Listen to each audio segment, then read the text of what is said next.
그리스도인은 반드시 깨어짐의 학교를 통과해야만 합니다. 그래야지만 하나님께서 쓰실 만한 그릇이 됩니다. 그러니까 정결한 그릇, 하나님이 사용하실 만한 그릇이 되기 위해서는 우리 안에 있는 찌꺼기들, 우리 안에 하나님께서 기뻐하시지 않는 것들이 다루어져야만 됩니다. 그래서 이것을 깨어짐의 학교라고 부르는데요. 대표적으로 다윗이 이 깨어짐의 학교, 또 창세기에서는 요셉이 이 깨어짐의 학교를 대표적으로 경험했던, 통과했던 인물이라고 할 수 있습니다. 사실은 대부분의 선지자들과 그리스도인들이 이 깨어짐의 학교를 통과했는데요. 성경에서는 이제 대표적으로 이 두 사람의 인물을 통해 우리는 그 깨어짐의 학교가 무엇인지를 볼 수 있게 됩니다. 이 학교는 아무나 입학할 수 있는 것도 아닙니다. 그리고 입학했다고 해서 모두 졸업하지도 않아요. 많은 사람들이 이 학교에서 실패하기도 합니다. 오늘 대표적으로 실패한 한 인물과 통과한 인물, 다윗과 사울 두 사람이 등장을 합니다. 한 사람, 사울은 실패했고 또 한 사람, 다윗은 이 깨어짐의 학교를 통과한 사람인데요. 그 차이에 대해서, 그 차이점에 대해서 본문을 통해 살펴보겠습니다. 왜 다루셔야 하는가? 왜 우리가 이 깨어짐의 학교를 반드시 통과해야 하는가에 대해서 제가 좀 이렇게 우리 성도님들께 설명을 드리면 좋겠다 생각이 들었습니다. 여러분, 올해는 유독 자연재해가 많았습니다. 특별히 이제 홍수 피해도 많았고요. 전 세계적으로 모든 대륙에서 이러한 홍수 피해가 아마 예년에 비해서보다도 훨씬 더 좀 심각하지 않았나 생각이 듭니다. 사망자와 실종자가 속출을 했고요. 차량 그리고 집이 물에 잠기기도 했습니다. 수많은 인명피해 그리고 재산 피해를 가져왔습니다.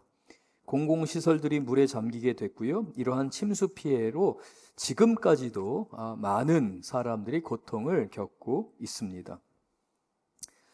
이 물난리를 통해서 어려움을 겪는 사람들을 이제 우리가 수재민이라고 부릅니다. 물 숫자와 재앙재를 써서 수재, 물의 재앙을 경험했다라고 하는데요. 이 수재를 경험한 이 수재민들의 인터뷰를 보게 되면 물이 굉장히 많이 쏟아져 내려옴으로 인해서 재앙을 경험하게 된 거잖아요. 뭐 인명피해나 또는 재산 피해를 경험하게 된 건데 이 사람들이 힘든 이유, 그러니까 이 수재민이 정말 필요한 것, 지금 뭐가 제일 필요하세요? 라고 하면 거의 모든 수재민들이 먹을 물과 씻을 물을 달라고 합니다. 그러니까 음식을 위한 깨끗한 물, 씻기 위한 깨끗한 물이 없어서 수재민들이 그렇게 고통을 당한다고 하죠. 너무 아이러니하지 않습니까, 여러분? 물은 넘쳐나는데, 물이 쏟아져 내려서 물이 가득한 세상인데 오히려 물이 없어서 사람이 먹지 못하고 씻지 못하게 됩니다. 왜 그렇습니까? 불순물이 가득하기 때문에 그렇습니다. 우리 사람도 마찬가지입니다. 우리의 교만, 우리의 죄악이 이렇게 무섭습니다. 불순물이 우리의 삶에 가득하게 되면 우리의 삶에 뭔가 넘쳐나는 것 같아요. 때로는 물질도 넘쳐나는 것 같고 또 우리가 하고 싶은 것도 하게 되고 또 능력도 많은 것 같고 우리 인간이 뭔가를 이루어낸 것처럼 보입니다. 그러나 실상 하나님께서 사용하시고자 하면 불순물이 너무 많아서 죄악이 너무 많아서 사용하지 못하는 우리 인생을 보게 됩니다. 그래서 사람에게는 반드시 자정 능력이 있어야 합니다. 이 불순물을 해결하는 게 필요한데요. 인간에게는 사실 그 능력이 없습니다. 오직 하나님만이 이 깨어짐의 학교를 통과하는 그 과정을 통해 하나님께서 우리 안에 있는 이러한 불순물들을 제거하시게 되죠. 정결하게 만들어 주십니다. 그럴 때야 비로소 우리가 하나님께 쓰임받을 수 있게 됩니다. 하나님께서 쓰실 만한 그릇이 되는 거죠.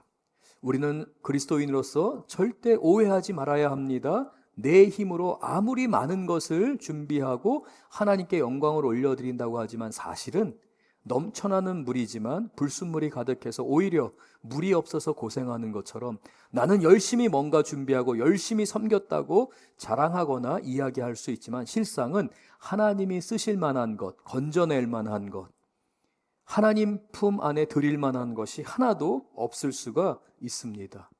그러나 깨어짐의 학교를 통과하게 되면 아무것도 없는 자 같고 아무것도 이루지 못한 자 같지만 사실은 하나님이 쓰시는 사람, 하나님께서 쓰시는 깨끗한 그릇이 되어 풍성하게 열매를 맺게 된다는 것을 우리는 반드시 기억해야 할 줄 믿습니다. 특별히 우리의 삶 안에서 하나님이 쓰시기에 부족한 찌꺼기들, 불순물들, 그 원천이 있습니다. 왜 우리의 삶에 이렇게 잘못된 것, 하나님이 쓰시지 못할 만큼 이렇게 불순물로 가득한가? 성경은 그것을 bitterness, 쓴뿌리라고 표현하기도 하는데요. 히브리서 12장 15절을 보면 이렇게 기록되어 있습니다. 히브리서 12장 15절 우리 같이 한번 읽어보겠습니다.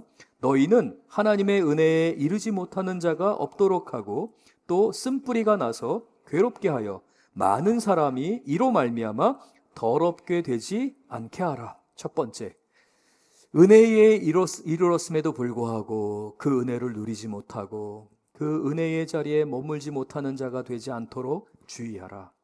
그리고 두 번째, 쓴뿌리가 나서 괴롭게 하지 않도록 하라. 그 쓴뿌리는 너희의 삶을 더럽히느니라 라고 말씀합니다. 이 쓴뿌리에 대해서 신명기 29장 18절이 우리에게 이렇게 말합니다. 그 쓴뿌리, 우리의 삶을 더럽히는, 우리의 삶을 오물과 악취와 이러한 불순물로 가득하게 만드는 이 쓴뿌리에 대해서 신명기 29장 18절이 이렇게 이야기하는데 우리 같이 한번 또 말씀을 봉독하겠습니다. 너희 중에 남자나 여자나 가족이나 집하나 오늘 그 마음이 우리 하나님 여호와를 떠나서 그 모든 민족의 신들에게 가서 섬길까 염려하며 독초와 쑥의 뿌리가 너희 중에 생겨서 하나님을 떠나고 인정하지 않고 우상을 섬기는 자들, 자기 자신을 우상화하거나 자기 아들이 우상화되거나 딸이 우상화되거나 아니면 실제로 무당이나 이런 점을 보러 가는 것을 부끄럽게 여기지 않는 자들, 그러한 사람들의 삶을 하나님이 경계하시면서 너희 안에 독초와 쑥의 뿌리가 너희 중에 생겨나는 것을 경계하라 라고 말씀합니다. 사실 이 말씀을 이제 ESV 영어 성경을 보면 좀 더 구체적으로 알 수 있게 되는데요. Beware lest there be among you, 너희 중에 a root, 너희 중에 뿌리가 있는데 bearing poisonous and bitter fruit, 너희가 그 독성이 강하고 쓴맛이 강하게 나는 열매를 맺는 뿌리가 있지 않도록 하라. 그러니까 너희 중에는 그 쓴뿌리가 얼마든지 독성이 가득하고 모든 것을 태우고 녹여내는 그 쓴맛이 가득한 열매를 내는 것이 있다라고 말합니다. 우리 안에 바로 그 쓴뿌리들이 있습니다. 이 쓴뿌리는 우리의 죄성으로 비롯된 것이면서 또한 동시에 우리가 어렸을 때 경험했던 상처, 아픔 또는 우리의 부정적인 어떤 사고들로 인해서 우리의 마음을 지배하는, 하나님의 뜻을 보지 못하게 하고 내 관점으로 내 욕심으로 살게 하는 쓴뿌리입니다. 이거는 반드시 깨어짐의 학교를 통해서만 다루어질 수 있습니다. 그래서 하나님은 저와 여러분을 그 깨어짐의 학교를 통과하게 하십니다. 그때에는 반드시 하나님은 사람을 사용하십니다. 우리의 분노, 우리의 연약함, 교만을 다루시기 위할 때는 우리와 같은 교만함과 분노의 문제를 겪는 사람 옆에 붙여두십니다. 그러면서 우리로 하여금 거울을 보면서 저게 내 모습이구나 라고 깨닫고 그 안에서 하나님이 다루기를 원하시는 거죠. 여러분, 다윗은 이 학교에 입학했고 통과했습니다. 그런데 사울도 이 학교에 입학은 했습니다. 그러나 자기 생각이 너무 강했어요. 자기 계획, 자기가 하고 싶은 거, 자기가 편한 거. 하나님께 불순종하는 것에 대해 거리낌이 없었어요. 왜냐하면 자기를 아끼는 마음이 너무 컸기 때문에 그렇습니다. 하나님을 두려워하기보다는 사람들을 두려워했습니다. 사울의 특징이죠. 이 깨어짐의 학교를 통과하지 못하는 사람들의 특징이 있습니다. 사람들이 하는 말에 너무 주의를 많이 기울여요. 그 사람 그때 나한테 그렇게 말한 게 무슨 뜻이지? 무슨 의미이지? 그걸 계속 되뇌입니다. 깊이 생각합니다. 그리고 그 사람들을 두려워합니다. 다른 사람들이 나를 뭐라고 평가할까? 다른 사람들이 나에 대해서 뭐라고 수근거리나? 누군가가 조금만 나에 대해서 이야기하더라도 이게 떠나지를 않아요. 사람을 너무 의식하게 됩니다. 하나님보다는 사람을 두려워하는 사람들의 특징이라고 할 수 있죠. 이런 사람들은 깨어짐의 학교를 통과하기가 어렵습니다.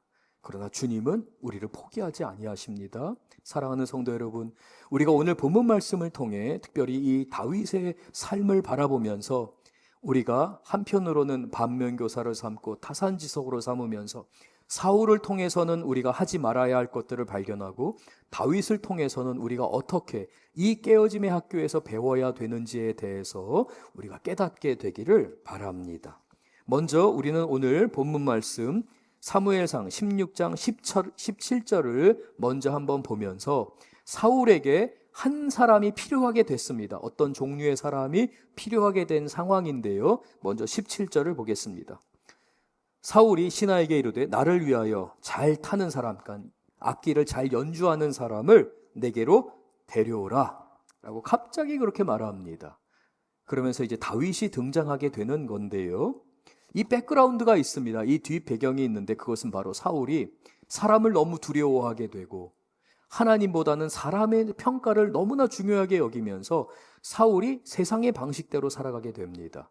그러면서 성경에서는 하나님께서 부리시는 악신이, 악령이 그를 그렇게 두었다라고 말하는데요. 실제로 하나님이 그 악신을 다룬다는 것이 아니라 하나님이 방치하셨다는 말입니다. 사울이 세상의 방식, 사람들의 눈치를 보면서 살고 하나님께 순종하지 않으려고 할 때에 그를 그냥 내버려 두셨다. 자기 생각으로 가득하기 때문에 하나님께 순종하지 않기 때문에 그를 그냥 그렇게 내버려 두었다라고 말하는데요. 우리 14절을 말씀을 우리 같이 한번 읽겠습니다. 사무엘상 16장 14절입니다. 여호와의 영이 사울에게서 떠나고 여호와께서 부리시는 악령이 그를 번뇌하게 한지라. 여기서 번뇌하게 됐다라는 말을 오늘날 우리의 삶으로 적용하자면 이 사울이 사람을 계속 의식했잖아요. 사람의 평가를 두려워했잖아요. 그래서 그에게 우울증이 찾아왔습니다. 그리고 불안했습니다. 도대체 사람들이 나에 대해서 뭐라고 말하는가? 과연 내가 이 나라를 지킬 수 있을까? 이 권력을 지킬 수 있을까? 이 재산을 내가 지킬 수 있을까? 혹시라도 우리 아이들이 잘못되면 어떻게 하지? 혹시라도 내가 불행해지면 어떻게 하지? 불안 증세로 그는 번뇌하게 됩니다. 잠을 자질 못합니다. 잠을 이루지를 못해요. 그러면서 우울증 증세가 생기게 됩니다. 결정이 흐려지게 됩니다. 판단이 흐려지게 됩니다. 신하들은 우려하고 걱정했습니다. 그래서 신하들이 왕이시여 음악 치료를 한번 받으면 어떻겠습니까? 라고 제안을 하게 됩니다. 15절과 16절 우리 같이 한번 읽어보겠습니다.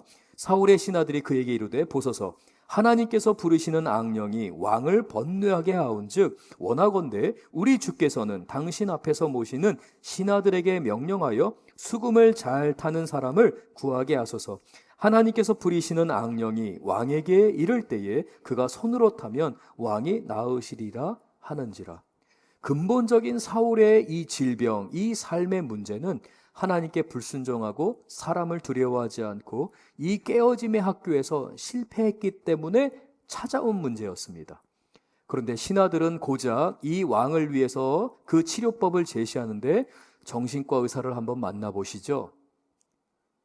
음악 치료를 한번 받아보시죠 라는 겁니다. 물론 필요합니다. 혹시라도 우리 성도님들 가운데 정서적인 정신적인 어려움을 겪고 계시다면 정신과 의사를 만나거나 상담을 받는 것을 부끄러워하지도 마십시오. 그건 우리에게 필요한 치료입니다. 근데 본문에서 사울 왕의 근본적인 문제 자체는 하나님을 두려워하지 않는 마음, 하나님께 순종하지 않는 마음, 이 깨어짐의 학교에서 자기가 너무 소중하기 때문에 훈련을 받지 않아요. 편하게 하려는 거예요. 하나님을 가볍게 여깁니다. 자기의 삶을 자기가 보호할 수 있다고 착각하는 것에 문제가 있었던 것이죠.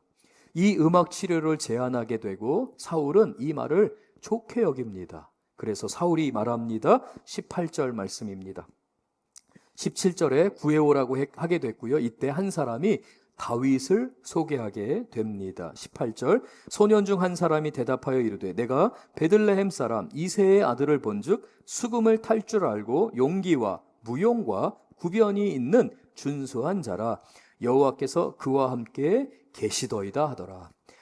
한 사람이 다윗이라는 사람을 알고 있었는데 평소에 이 다윗에 대해서 이 사람이 이 다윗은 참 하나님과 함께하고 하나님의 능력과 기름 부으심이 있는 사람이구나 라고 하면서 느꼈던 겁니다. 그래서 이 다윗을 적극 추천하게 된 것인데요.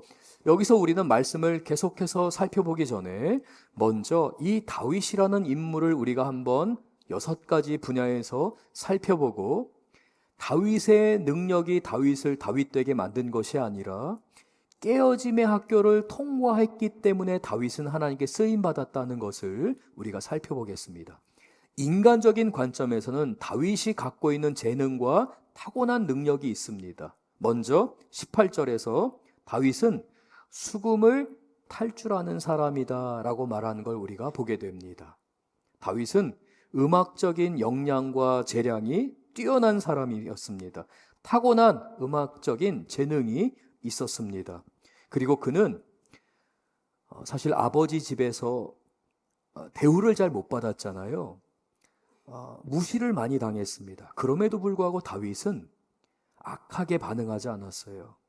그러면서 다윗에게는 정서적으로 다른 사람의 편에서 생각하는 마음, 그러니까 정서적으로 타인의 입장을 고려하는 따뜻한 마음이 있었습니다. 음악적인 재능과 함께 다른 사람을 포용할 수 있고 품을 수 있는 정서적인 그 풍부함이 있었기 때문에 그의 음악은 따뜻했습니다. 그리고 그의 음악은 사람으로 하여금 하나님을 바라보게 하는, 하나님을 의지하게 하는 그러한 능력이 있었습니다. 다윗은 자기만의 세계에 빠져서 그 음악성을 자랑하는 사람이 아니라 그 음악성을 통해 하나님을 찬양하고 사람들을 섬기는 것 가운데 쓰임받았던 아주 훌륭한 사람이었다고 할 수 있습니다. 두 번째, 다윗은 용기 있는 사람이었습니다. mighty man, 그러니까 용기가 있고 그리고 용사이기도 했습니다. 내면이 강건한 사람이었습니다. 그럴 수 있었던 것은 그가 책임감이 있었기 때문이에요. 아버지께서 그 재산을 맡겼습니다. 다윗은 이 일을 위해서 용기를 가졌습니다.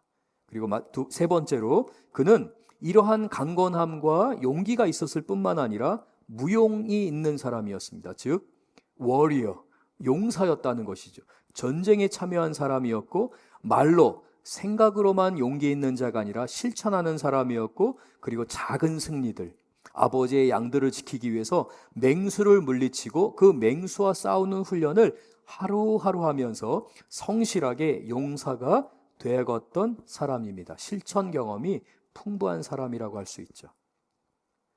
여러분, 다윗은 훌륭한 사람입니다. 마음이 따뜻한 사람이었고요. 많은 재능이 있었을 뿐만 아니라 성실한 사람이었고 작은 성공과 그 경험을 차근차근히 하는 아주 훌륭한 사람이라고 할 수 있습니다.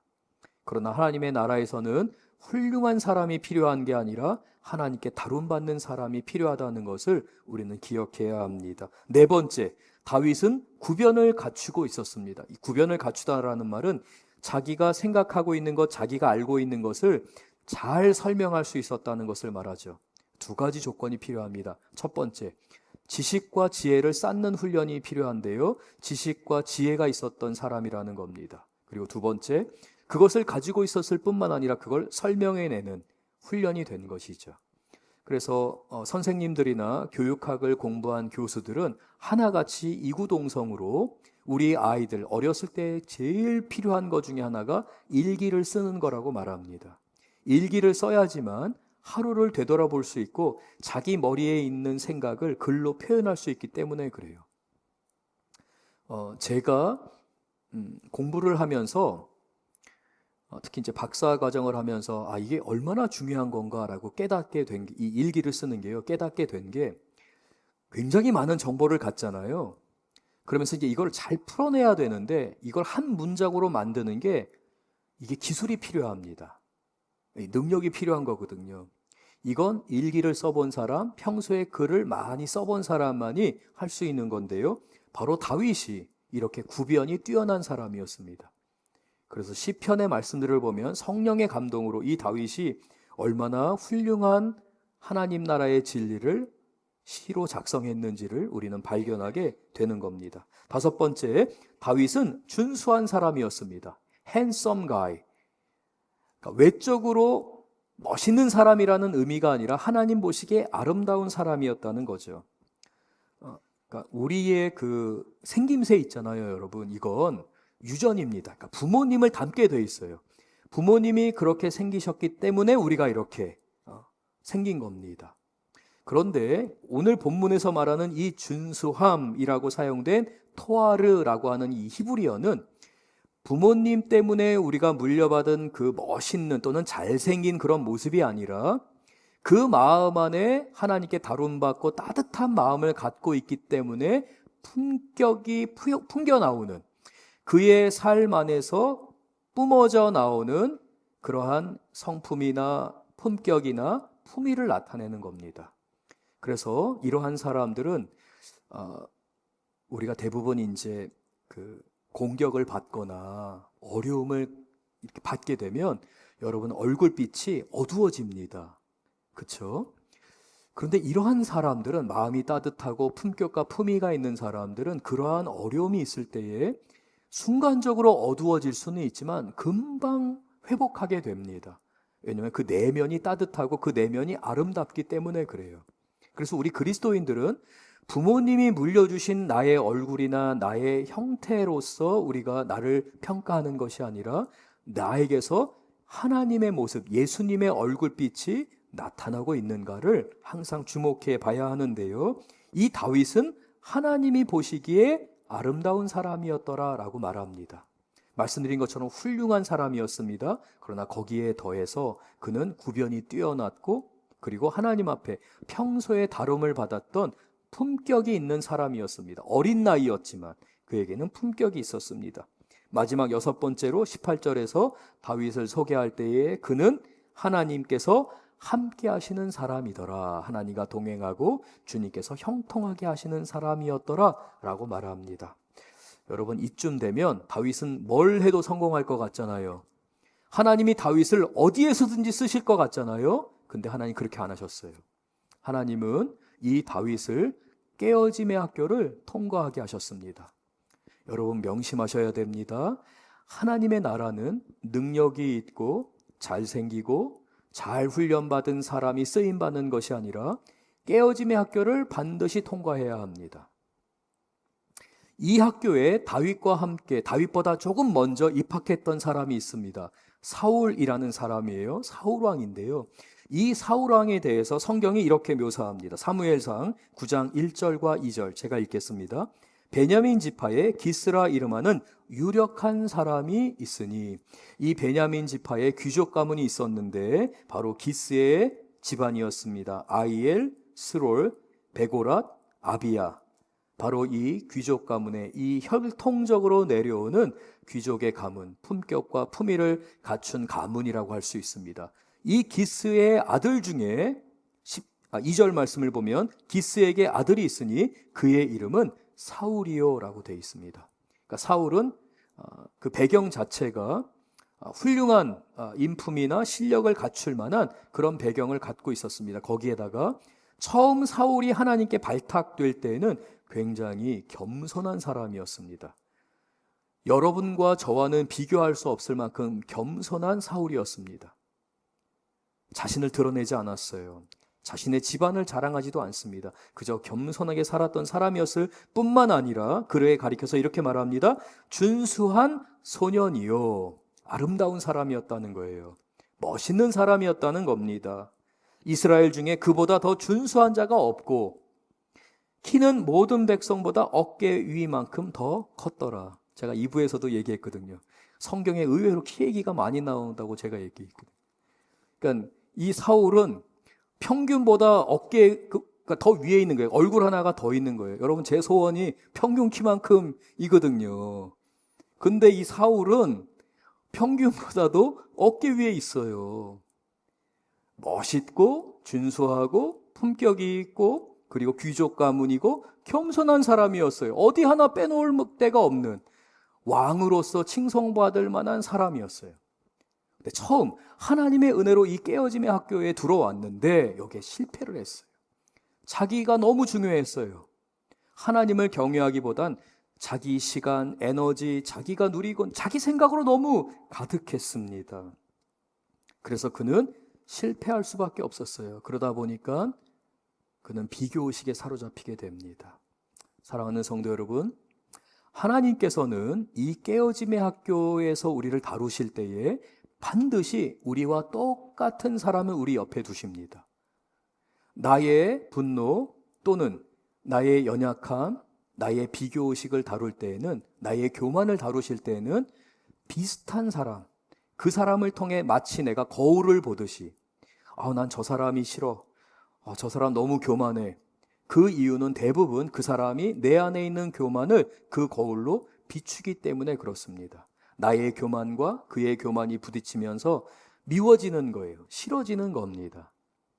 사울과 다윗의 만남이 그렇습니다. 하나님은 다윗 안에 있는 그 사울의 모습들을 깨끗하게 만드시기 위해서, 그 불순물을 제거하시기 위해서 이 다윗과 사울을 만나시게 합니다. 깨어짐의 학교는 그러므로 여러분의 일상에서 벌어집니다. 여러분 가정 안에, 여러분 직장에서, 또 심지어는 교회를 섬기는 가운데에, 거기에서 여러분을 불편하게 하는 사람들을 만나면서 여러분은 사울처럼 반응할 것인가, 다윗처럼 반응할 것인가를 결정하셔야 합니다. 이 운명적인 만남이라고 할 수 있는데요, 다윗과 사울의 만남을 19절에서 21절에 이렇게 말씀합니다. 19절부터 21절 제가 읽겠습니다. 사울이 이에 전령들을 이새에게 보내어 이르되 양치는 내 아들 다윗을 내게로 보내라 하매 이새가 떡과 한 가죽 부대의 포도주와 염소 새끼를 나귀에 실리고 그의 아들 다윗을 시켜 사울에게 보내니 다윗이 사울에게 이르러 그 앞에 모셔섬에, 그 다음 우리 같이 한번 읽겠습니다. 사울이 그를 크게 사랑하여 자기의 무기를 드는 자로 삼고, 일약 다윗이 출세를 하게 됐습니다. 그 당시에 최고 권력자인 사울의 사랑을 독차지하게 됐습니다. 출세한 것처럼 보입니다. 그러나 이 만남은 처음에는 이렇게 아름다운 만남으로 시작하지만 사울 안에 있는 그 사울의 본성이 폭발하게 될 때에 다윗은 위기에 처하게 됩니다. 생명의 위협을 당할 수 있게 된다는 것이죠. 우리 성도님들의 삶 안에서, 그리고 우리 성도님들의 자녀들과 우리 교회 사역 가운데서 우리 목사님, 우리 장로님, 우리 권사님, 우리 집사님, 이런 분이 또 있을까라고 시작하지만 어느 순간엔가 원수가 되어 있는 경우도 있습니다. 실망했다는 거죠.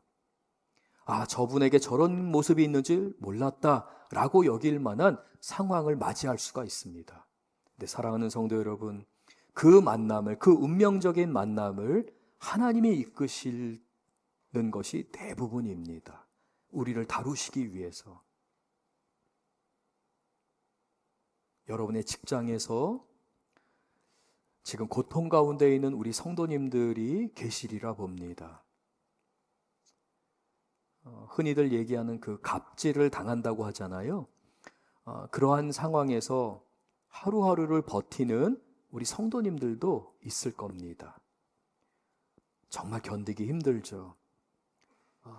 도망가셔야 된다고 말씀을 드리고 싶은 마음이 굴뚝 같습니다. 그러나 많은 경우 하나님은 우리에게 깨어짐의 학교를 허락하셨다는 겁니다. 교회를 섬길 때에, 전도 여행을 준비할 때에, 교회의 여성사역, 전도 폭발, 제자훈련, 피택자 교육, 하나하나 그 모든 교회의 일들을 섬기는 가운데에서도 때로는 우리는 나와 부딪히는 사람을 만날 수 있게 됩니다. 이 깨어짐의 학교에서 우리는 사울과 같이 반응하지 말고 다윗과 같이 반응해야 합니다. 5가지 교훈을 제가 여러분께 좀 소개해드리면서 오늘 말씀을 좀 정리하고 싶은데요, 그 전에 18장 5절에서 11절 말씀을 우리 한번 읽겠습니다. 사울과 다윗의 만남은 운명적이었고 처음에는 아름다운 만남으로 보입니다. 사랑이 넘쳐났던 것처럼 보이지만 이 만남에서 그 사울의 열등감, 그 사울의 다루어지지 않은 모습 때문에 이 관계는 철저하게 깨지게 됩니다. 5절부터 11절 우리 또 같이 한번 읽어볼게요. 다윗은 사울이 보내는 곳마다 가서 지혜롭게 행하며 사울이 그를 군대의 장으로 삼았더니 온 백성이 합당히 여겼고 사울의 신하들도 합당히 여겼더라. 무리가 돌아올 때 곧 다윗이 블레셋 사람을 죽이고 돌아올 때, 그러니까 다윗이 이 전쟁에서 지금 누가 나가 싸웠습니까? 다윗이 나가서 블레셋과 싸우고 돌아올 때에, 계속해서 읽겠습니다. 여인들이 이스라엘 모든 성읍에서 나와서 노래하며 춤추며 소고와 경새를 가지고 사울 왕을 환영하는데, 여러분 전쟁은 누가 나갔죠? 다윗이 나갔습니다. 근데 오늘 6절에 보면 누구를 환영하는데 라고 되어 있습니까?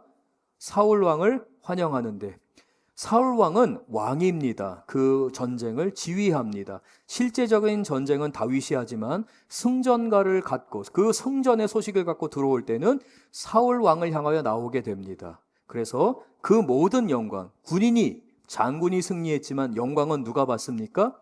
왕이 받게 되는 겁니다. 백성들은 이 왕을 칭송했습니다. 그런데 7절 우리 같이 한번 읽겠습니다.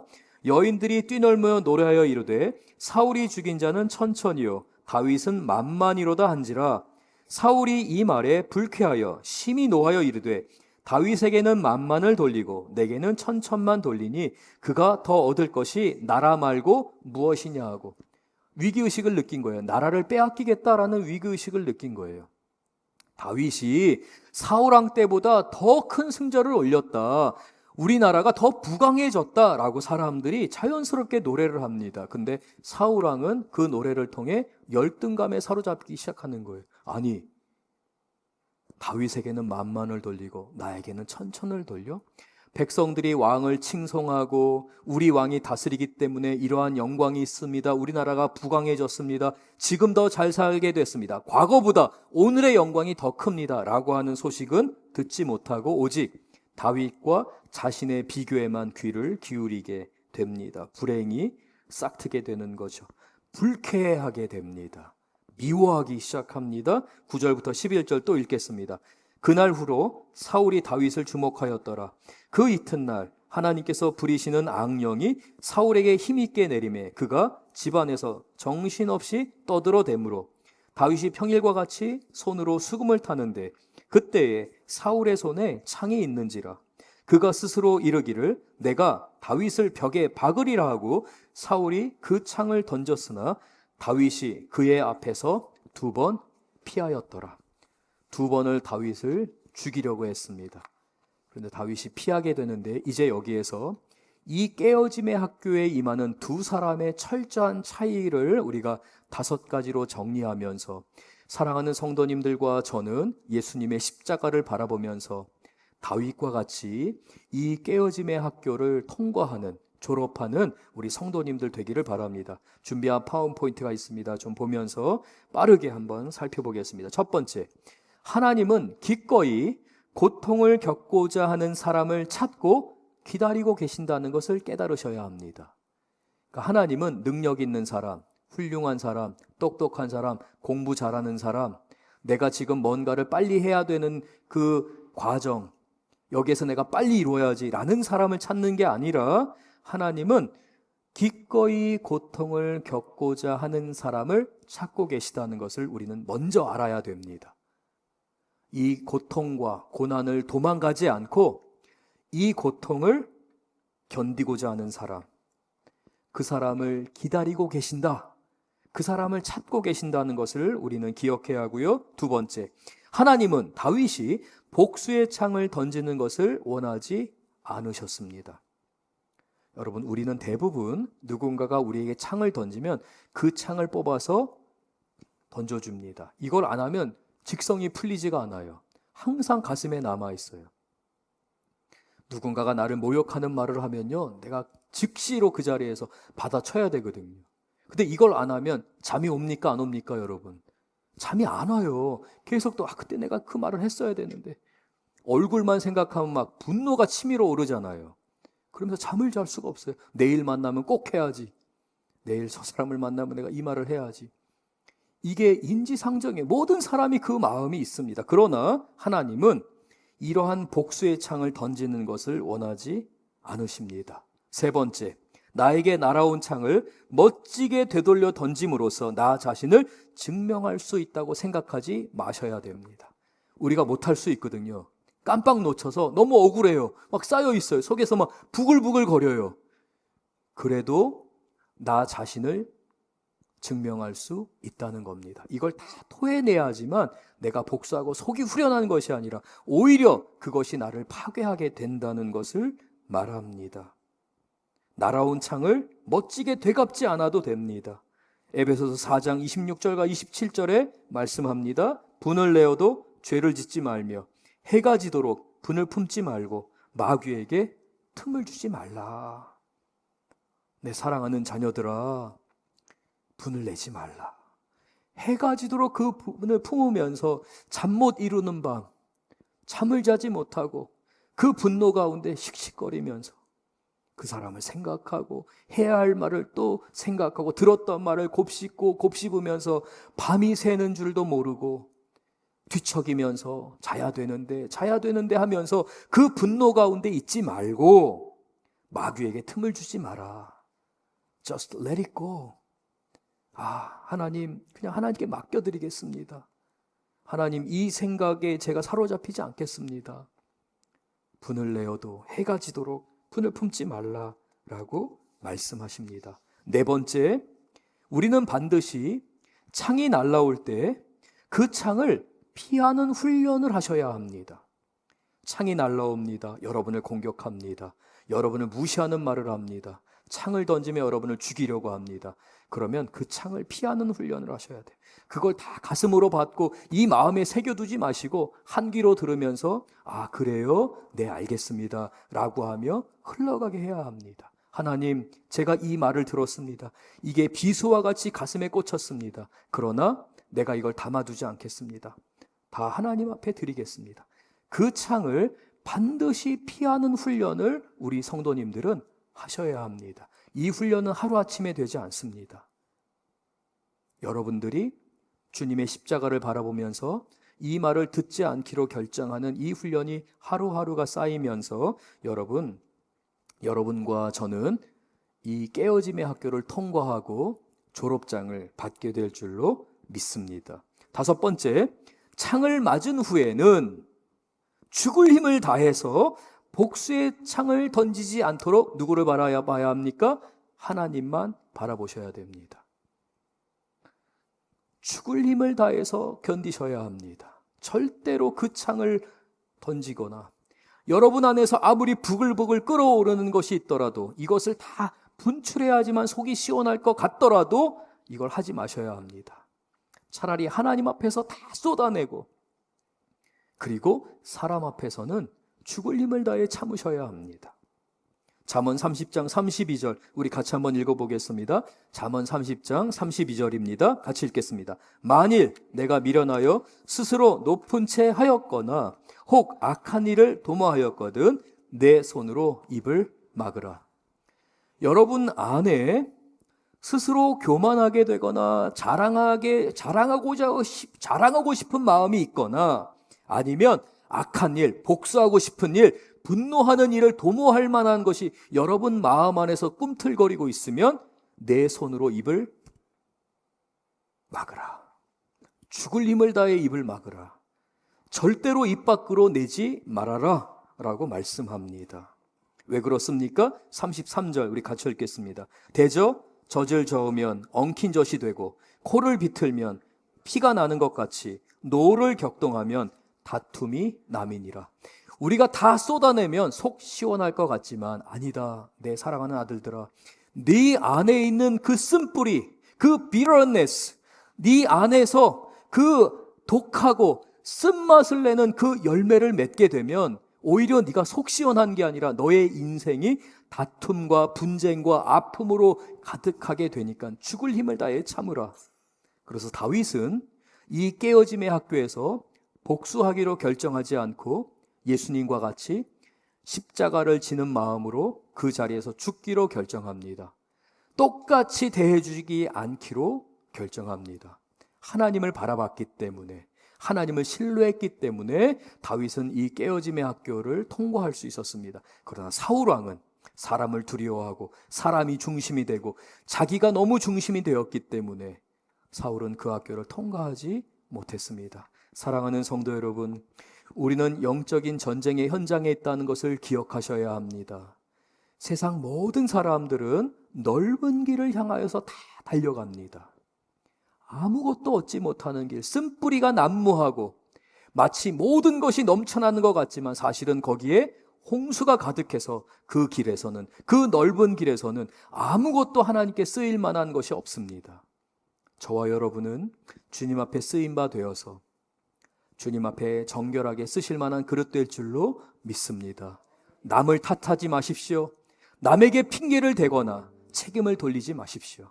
저 사람 때문에 내가 불행하고, 저 사람 때문에 내가 안 됐고, 저 사람 때문에 내가 잠을 자지 못하고, 내가 저 사람만 만나지 않았으면, 저 사람이랑만 엮이지 않았다면, 사랑하는 성도 여러분, 너무 죄송하지만 감히 여러분에게 말씀드리고 싶습니다. 여러분의 그 아픔과 그 괴로움을 제가 하나도 덜어드리지 못하면서 여러분이 살 수 있는 유일한 길을 말씀드릴 수밖에 없습니다. 하나님, 저를 죽여주시옵소서. 제가 죽어야만 삽니다. 주님, 제가 주님 보게 하여 주옵소서. 그래서 주님의 것으로 만드시고 주님의 열매로 풍성하게 하여 주옵소서. 우리 하나님은 눈물을 흘리며 씨를 뿌린 자 기쁨으로 단을 거두게 하실 줄 믿습니다. 고백하는 저와 여러분 되실 줄로 믿습니다. 우리 다 같이 일어나셔서 함께 믿음의 고백 찬양하기 원합니다.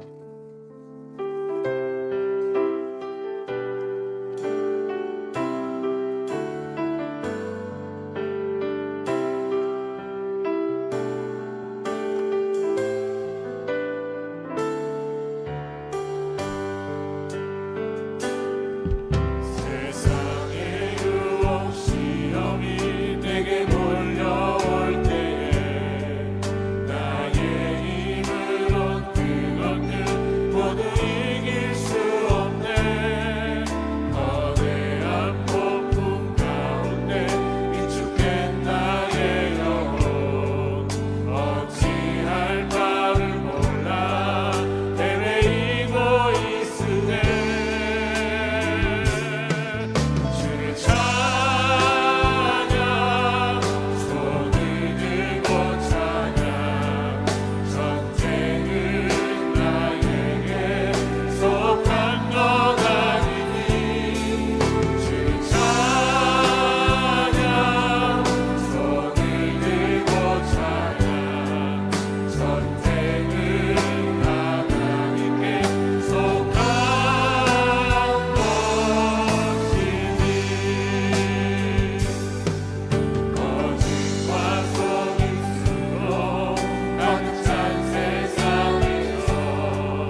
원합니다. 여러분 지금 깨어짐의 과정에 계십니까? 주님을 바라보십시오. 믿음의 눈으로 바라보셔야 합니다. 여러분 혹시 사울처럼 여러분의 손에 창이 들려 있지는 않습니까? 분노하며 폭발하며 죽이고자 하는 마음, 용서하지 못하는 마음. 사랑하는 성도 여러분, 죽을 힘을 다해 그 손을 내려놓으십시오. 주님을 바라보십시오. 주님을 의지하십시오. 여러분 어떠한 상황에서도 예수님을 닮아가는 우리 성도님들 되실 줄 믿습니다. 우리 간절히 주님 간절히 부르짖으며 기도합니다. 주여, 우리 하나님, 우리 성도님들 주님 다윗과 같이 주님을 바라보고 우리를 돕는 하나님을 알려주시고 주님을 돌아볼 때에 아무도 나를 돕지 않고 아무도 나를 지켜주지 않는 것 같다 할지라도 믿음의 눈으로서 주님을 보게 하여 주시옵소서. 주님을 의지하게 하여 주시옵소서. 우리 성도님들 하나님만 이루십니다. 하나님만 바라봅니다. 주님만 의지하게 나가는 주님을 바라봅니다. 하나님 그 모든 상황 가운데서 주님을 바라보고 예배하게 하시고 하나님 그 상을 내려놓고 주님을 의지하고 주님께 부르시고 주님 앞에 기도를 올리고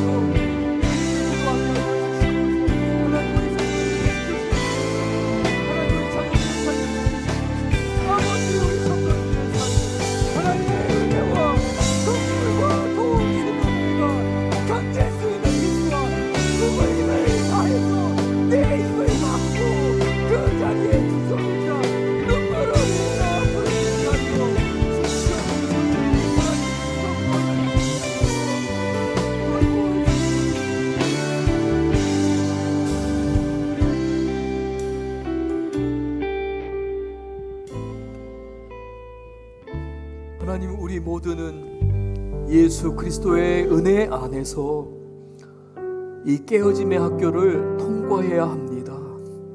주님, 우리를 도와주시옵소서. 우리에게 그 상황을 허락하신 줄 믿습니다. 그 사람을 우리에게 허락하신 줄 믿습니다. 주님, 주님만 보게 하여 주옵소서. 주위를 둘러보면 아무도 없는 것 같지만 믿음의 눈을 들면 우리를 도우시는 예수님이 계시기에 하나님, 우리가 오늘 이 시간도 주님 나를 살려주시옵소서, 나를 도와주시옵소서, 나를 지켜주시옵소서 기도합니다. 주님, 다윗과 같이 그 깨어짐의 학교를 통과하여 하나님께 영광을 올려드리고 귀한 나라를 받는 귀한 가업을 세우는 우리 성도님들 되게 하여 주시옵소서. 예수님 이름으로 기도드렸습니다. 아멘.